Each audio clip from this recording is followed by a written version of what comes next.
Panchina rossa, un simbolo davanti al municipio, rivolto a tutte le donne vittime di violenza. Sì, abbiamo voluto onorare la memoria di tante donne con questo invito forte che rimarrà per sempre nella piazza di Rossano Veneto.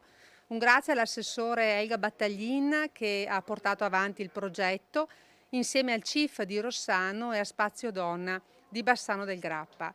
È un simbolo contro la violenza di genere, ma diventa un simbolo contro la violenza in generale, quindi tutte le violenze contro le donne, contro gli uomini, i bambini, gli anziani sono da condannare. È un piccolo spazio di riflessione che speriamo possa aiutare. Importante è anche la targa che abbiamo voluto mettere con un numero di telefono nazionale che può salvare ancora tante vite.